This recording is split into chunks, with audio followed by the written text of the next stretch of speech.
est donc moribonde. Mais pour autant, n'y a-t-il plus de réseau à l'œuvre dans la relation entre la France et ses anciennes colonies? Pas si simple. Le 31 octobre 2009, François Stéphanie se rend au Gabon en avion privé. Il est le grand maître de la GLNF, la Grande Loge Nationale Française, une des deux plus importantes obédiences maçonniques françaises avec le Grand Orient. La Grande Loge du Gabon vient d'élire un nouveau grand maître en remplacement de feu Elhadj Omar Bongo Ondimba, et ils ont organisé une tenue de Grande Loge à l'occasion de laquelle on procède à l'investiture, c'est-à-dire à l'installation suivant une cérémonie rituelle. Et c'est la Grande Loge nationale française, en tant que loge mère de la Grande Loge du Gabon, qui a le privilège d'installer ce nouveau grand maître. C'est pour ça que j'y vais avec mes officiers installateurs.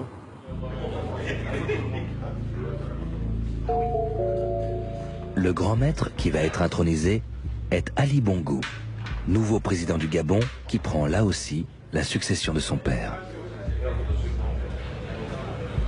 Dans la plupart des anciennes colonies françaises d'Afrique noire, les chefs d'État sont francs-maçons. Et le plus souvent, ils sont les grands maîtres de leur loge nationale. Avec son ésotérisme, ses rites désuets et sa manie du secret, la franc-maçonnerie facilite les liens discrets et directs entre frères africains et français, tous recrutés dans les sphères du pouvoir politique et économique.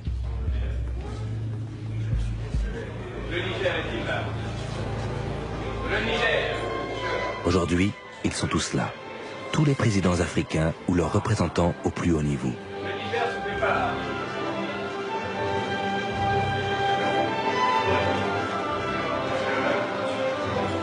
Quelques jours après cette cérémonie, c'est un rassemblement mondial de la franc-maçonnerie qui devait se tenir au Gabon, avec une forte présence des Américains.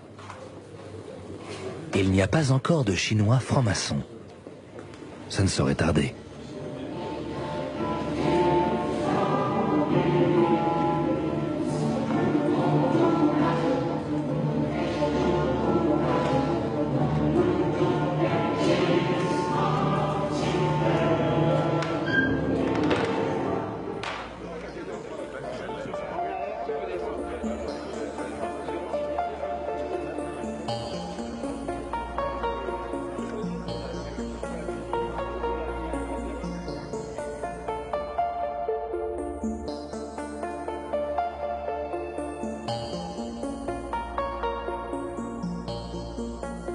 La France-Afrique, ce système de relations complexes entre la France et l'Afrique, créé par le général de Gaulle, s'est effondré. Certes, des réseaux de connivence secrète perdurent. Des amis discrets de Nicolas Sarkozy, comme Robert Bourgi ou Patrick Balkany, continuent de fréquenter assidûment les palais africains, en dehors de tout contrôle public. Mais les chefs d'État du continent noir, toujours aussi peu soucieux du bien-être de leur population, naviguent désormais dans un monde concurrentiel au mieux de leurs intérêts personnels.